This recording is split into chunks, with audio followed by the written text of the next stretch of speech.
Ya, Assalamualaikum warahmatullahi wabarakatuh. Alhamdulillahirabbil alamin. Indahnya Ramadan kembali hadir di hadapan Anda pemirsa, menemani santap sahur Anda di pagi hari ini. Saya tidak sendiri, selain bersama Uwas dan sahabat, ada jamaah yang sudah siap sini. Saya sapa terlebih dahulu. Assalamualaikum.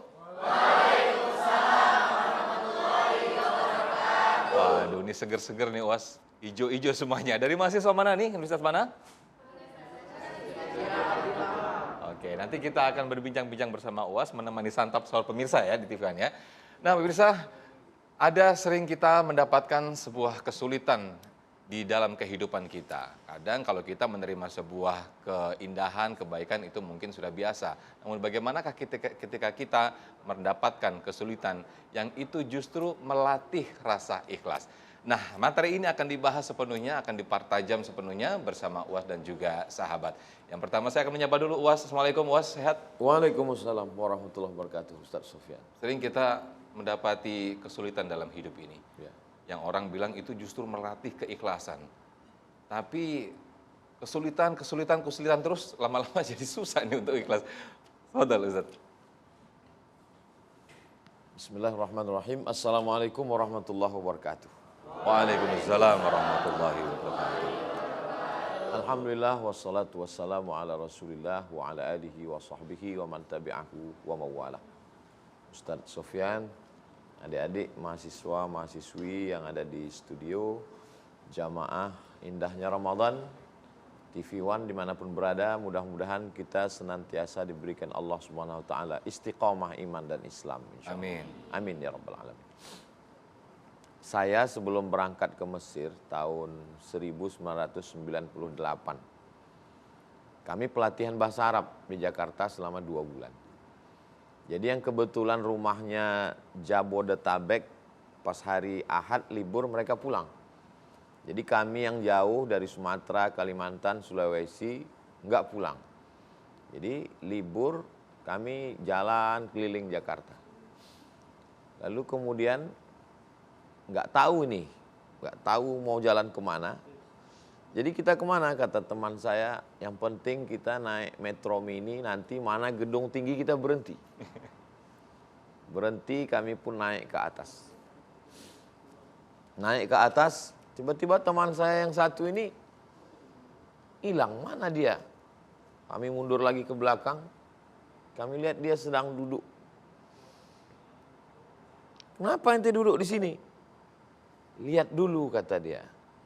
Di belakang ada tulisan, harga kursi ini 15 juta, tahun 98. 25 tahun yang lalu.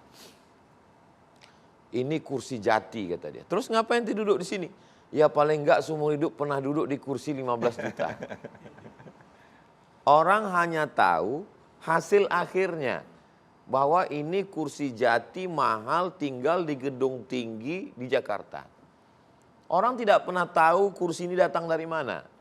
Ini datang dari kayu jati di tengah hutan belantara yang dipotong, dikupas kulitnya, dikeringkan, dipahat, dikasih kertas pasir, didempul, dicat, dipaku.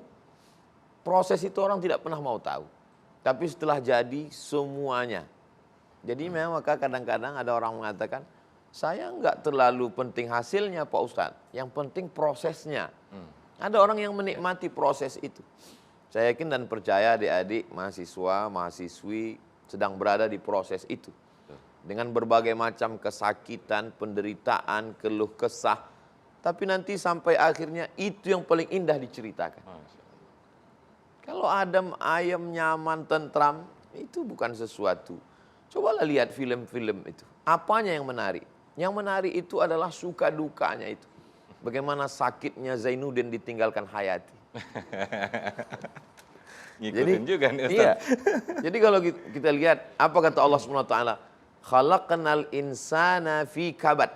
Kami ciptakan manusia itu dalam kesusahan, penuh dengan penderitaan. Lalu kemudian man asyaddun nasi balaan. Siapa orang yang paling kuat ujian cobaan hidupnya ya Rasulullah? Kata Nabi SAW, orang yang paling kuat imannya.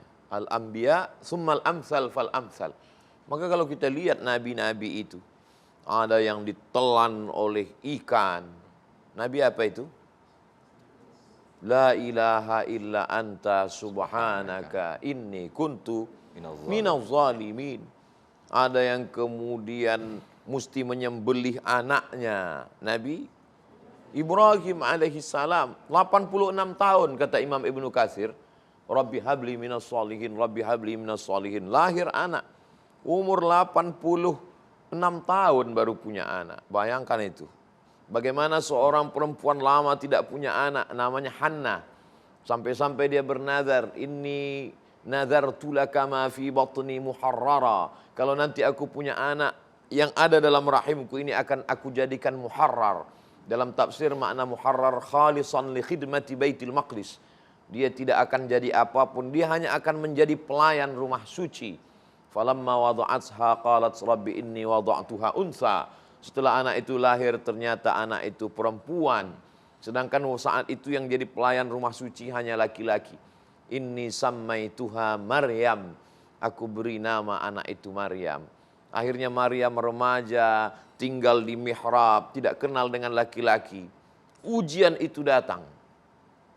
Arsalna lah, dikirimkan Allah Subhanahu wa taala seorang sosok malaikat. Perempuan yang suci, terjaga, terpelihara, tiba-tiba hamil, tidak punya suami. Sampai apa kata Maryam? Ya laitani muttu qabla hadza. Andai aku mati sebelum ini. Wa kuntu nasyan mansiya. Dan aku menjadi orang yang terlupakan. Kisah-kisah penuh dengan penderitaan itu ternyata hanya Allah cuma ingin sujud kita lebih lama. Air mata kita menetes, merasa dekat dengan Allah Subhanahu wa taala. Demikian Ustaz Sufyan. Masya Allah, terima kasih Ustadz Abdul Somad atas mukadimah yang disampaikan dengan tema besar kita, kesulitan hidup untuk meraih atau melatih rasa ikhlas kita. Betapa tadi digambarkan kursi kayu jati yang mahalnya 15 juta, kemudian cincin berlian hingga ratusan juta, itu membutuhkan proses yang panjang. Banyak sekali kesulitan-kesulitan yang ditempuh. Kita masih dengan tema besar kita, kesulitan hidup, meraih rasa atau melatih rasa ikhlas. Ustadz Abdul Somad izin, ini Ustadz Abdul Somad alhamdulillah tidak sendirian, sudah datang Habib Ahmad Alkaf. Saya undang terlebih dulu. Assalamualaikum Habib, Masya Allah. Habib mana? Alhamdulillah. Masya Allah. Khair Ustaz. Alhamdulillah. Masya Allah. Alhamdulillah. Syakbarukum. Khair. Alhamdulillah. Masya Allah. Betul Habib. Betul Ustaz. Assalamualaikum. Waalaikumsalam warahmatullahi wabarakatuh. Alhamdulillah. Nah, pemirsa, nanti di segmen kedua nanti Habib Ahmad Alkaf akan memperdalam lagi materi kita yang menarik sekali, yaitu kesulitan dalam hidup meraih atau melatih rasa ikhlas. Sesaat lagi, tetaplah di Indahnya Ramadan. Siapa yang berhak untuk lulus, siapa yang tidak lulus, siapa yang harus nilainya tinggi. Tidak, di situ Allah akan berikan hatinya pandangan-pandangan yang khusus.